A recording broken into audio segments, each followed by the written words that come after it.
जय हिंद आदाब, मेरा नाम है मोहम्मद उमर और इस वक्त आप देख रहे हैं द पब्लिक व्यू। आगरा के मुगल म्यूजियम का नाम बदलकर छत्रपति शिवाजी महाराज म्यूजियम कर दिया गया है।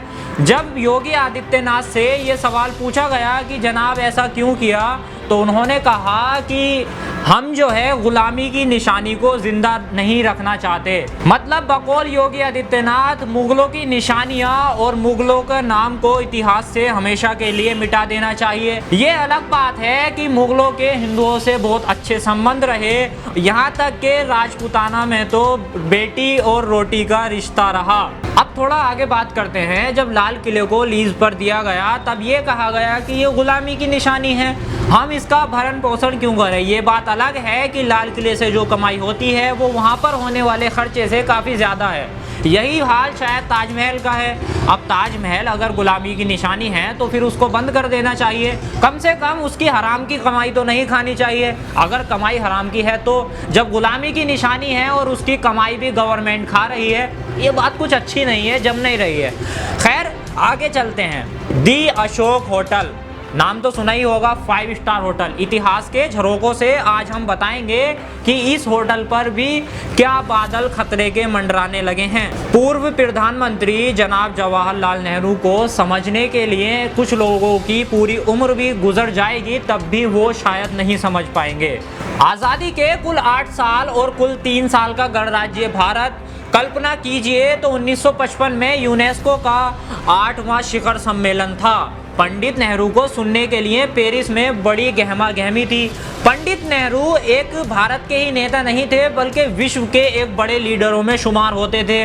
नया नवेला एक देश आज़ाद हुआ है जिसका एक नेता है, नाम है पंडित जवाहरलाल नेहरू, जिसने सब कुछ बदल दिया। दुनिया के ताकतवर देशों में नेहरू को एक तिलिस्माई नेता के रूप में देखा जाता था। हालांकि संपन्न देशों की कुटिलता भारत के संघीय लोकतंत्र को लेकर आशंकित रहती थी। उनकी नज़रों में भारत बहुत बड़े लंबे समय तक संघीय ढांचे को बरकरार नहीं रख सकने वाला देश था। जब नेहरू का भाषण हुआ तो फ्रांस के एक बड़े अखबार ने लिखा, चीफ इंटेलेक्चुअल ड्यू पेज प्लेडर्स एरिमेनिगस, अंग्रेजों के लुटे हुए देश का बौद्धिक संपन्न नेता। ये इसका हिंदी अर्थ है। नेहरू ने यूनेस्को का 9वां सम्मेलन भारत में करने की पेशकश कर दी। 2 दिन तक निर्णय ना हुआ, फिर हामी भर दी गई। रूस के मित्रों ने नेहरू को बाद में बताया कि ये हामी भारत की साख गिराने को भरी गई है। भारत में यूनेस्को जैसी संस्था के आयोजन के लिए मानक के अनुरूप कुछ भी नहीं है, एक लुटा पिटा देश है। कैसे एक साल में इतना कर लोगे? ना विश्व के प्रतिनिधियों के रहने लायक 5 सितारा सुविधा, ना 5 सितारा कॉन्फ्रेंस हॉल। देश में मौजूद विरोधियों ने इसे नेहरू की लॉजिस्टिकल भूल घोषित कर दिया। नेहरू सुनते सबकी थे लेकिन करते अपने मन की थे, वही हुआ भी। नेहरू ने हर खरी खोटी भली बुरी सब सुनी। नेहरू ने देश के सबसे बेहतरीन तत्कालीन 2 वास्तुकारों, जिनका नाम था ईबी डॉक्टर और आर.ए. गहलोत को अपने पास बुलाया और मन का डिज़ाइन साझा कर दिया।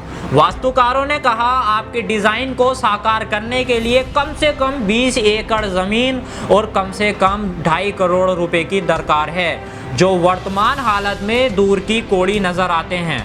मैं फिर रिपीट कर दूं, भारत एक लुटा पिटा देश था उस वक्त। नेहरू ने उनकी बात सुनी और 1 महीने बाद काम शुरू करने को कह दिया। अगले दिन नेहरू ने सुबह जम्मू कश्मीर के राजकुमार के रीजेंट डॉक्टर कर्ण सिंह को अपने पास बुलाया और अपना सपना साझा कर दिया। राजकुमार ने 9 दिन के अंदर सारी फॉर्मेलिटीज निपटा कर अपनी 25 एकड़ पार्कलैंड भारत सरकार को दान कर दी। फिर नेहरू ने मित्र रघुनंदन सरन, जो कि कांग्रेस के आज़ाद हिंद फौज सैनिक सहायता कोष के ट्रस्टी थे, उनको बुलाया और बात साझा की। इसी ट्रस्ट के मित्रों ने यथासंभव भारत सरकार को नकद रुपए दान किए और फिर 10 महीने 28 दिन में दिन रात मिलाकर काम हुआ और 1956 में खड़ा हो गया कुल 3 करोड़ की लागत से भारत का सार्वजनिक क्षेत्र का पहला 5 स्टार होटल। नाम था द अशोक, चाणक्यपुरी, दिल्ली में। 5 नवंबर 1956 को जब होटल अशोक के कॉन्फ्रेंस में नेहरू ने यूनेस्को के दुनिया के अतिथियों का स्वागत किया तो अतिथियों की उंगलियां तो सबसे पहले सबसे बड़े पिलर लेस हॉल में दांतों तले ही थी, लेकिन चैलेंज की मंशा से न्योता देने वाले कुटिल देशों के प्रतिनिधियों की आंखें फटी की फटी रह गईं, क्योंकि आंखों का खून शर्म बनकर टपकने को उमड़ रहा था। लेकिन सामने नेहरू को देखकर शर्म को पीने के अलावा कोई चारा नहीं था। ये थे नेहरू, भारत की जमीन को एक संप्रभु देश बनाने वाले निस्वार्थ दानियों, योजनाकारों और निस्वार्थ सेवकों की यह अनमोल गौरवशाली विरासत आज वो व्यक्ति बेचने को टेंडर निकाल रहा है जिसकी ना तो खुद ना ही उसकी विचारधारा का इसे बनाने में कोई योगदान है। आज होटल अशोक के टेंडर निकल रहे हैं, लेकिन क्या क्या मिटाओगे? ताजमहल मिटाओगे या फिर दिल्ली का लाल किला, सीना ताने खड़ी जामा मस्जिद को निपटाओगे या फिर होटल अशोका को? भारत में बहुत कुछ है, इतनी आसानी से मिटाया नहीं जा सकता है। अगर लोग सोच रहे हैं इनको मिटाना तो वो उनकी बड़ी भूल है। देखते रहिए द पब्लिक व्यू।